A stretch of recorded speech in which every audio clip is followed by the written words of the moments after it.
Right. Hello, everybody. Welcome to my final presentation video. So I'm going to talk about a book that I read, which is called Born to Run, and it's by Christopher McDougall. The book is basically about an adventurer who sets out and he runs great distances, and this is all to find an answer to a very important question that he's dying to know, which is, why does my foot hurt? He kind of just wants to know what it is to be a good runner and good long distance runner, and how to do it in the most effective way. So in the beginning of the book, McDougall is looking for someone called the Caballo Blanco, and this is like a gringo with answers. And from then, when he does find him, and so Caballo, he begins telling Christopher a story about the Mexican Indians. And in that story, he basically talks about how they're the greatest thing on earth, and he's constantly mentioning how wonderful and like attractive they are. And then he also mentions like a school within a tribe where teachers send the students to like on their daily runs, and then we kind of see what their culture is, and it kind of comes off a bit childlike. We also learn the history of this tribe, and they're called the Tarahumara.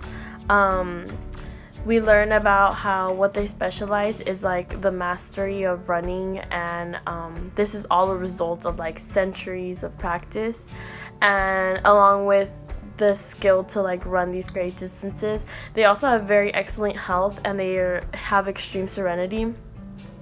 They're located in the North American mountains, and they're known for their super athletic ways, like I mentioned before. They've mastered techniques that allow them to run these great distances without getting tired. And the great distances are things like the runs are from like 10 to like 50 miles at a time. And they're also not only trained to run a lot, but trained to run fast. So later on in the book, we meet a character named Rick Fisher, and he gets the Tarahumaras to race in a 100-mile race he created.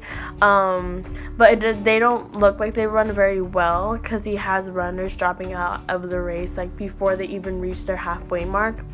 And also like he thinks that they had been like put on this pedestal, and like they're not actually as good as anyone has put them out to be. So a year later, they race again, but this time they're finishing first. They're getting first, second, third place, and then they're like around 6 miles ahead of the first non-Tarahumara runner. And even with all these wins, though, they're still not getting as much publicity as they deserve, or they're not getting as much attention as someone who's running this amount and this fast should be. We then move on to the next section of the book, where McDougall goes and he's studying the art of running scientifically. So he talks to a coach of a Stanford athletic team, and the coach talks about how he prefers his runners to run barefoot.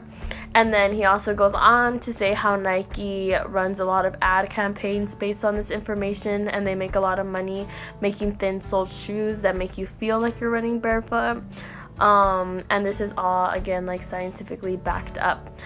Through the book, we meet a lot of sport coaches and physiotherapists, and they give their expertise on how good runners, how to be good runners, and how to overcome all the obstacles that come with being a good runner. The book then ends with a conversation with Caballo, where he's still telling him his life story about how he was a prize fighter, he found a guru, he discovered running. He then met the Tarahumara and later was offered a contract to promote sportswear, but instead, here he is still a runner, and he has since kept running. The way I would compare Christopher's adventure about how he like set on to find all these new people, and he heard stories, and he went around, and he actually like went to races and stuff like that. I'd compare it to like adventures that I've had in class, because it's something where like I went out of my norm and I did something different. I discovered things within myself or things about myself, and I also talked to a lot of people that I hadn't talked to before, and I learned about their stories and I learned things about them. And it's like the same way that Christopher's going on an adventure, and he's learning new things about other people, and he's learning other people's stories. Okay, so my definition of adventure is kind of going out of your norm and doing something you don't usually do. I think I associate adventure with a positive experience, and I also think an adventure should be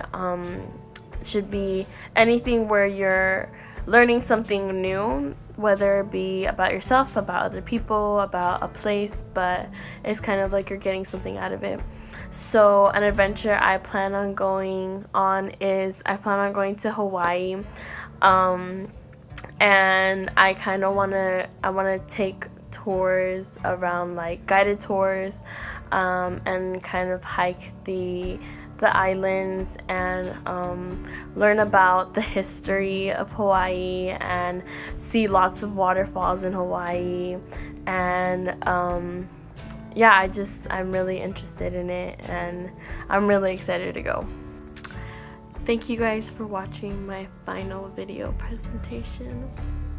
See you in class.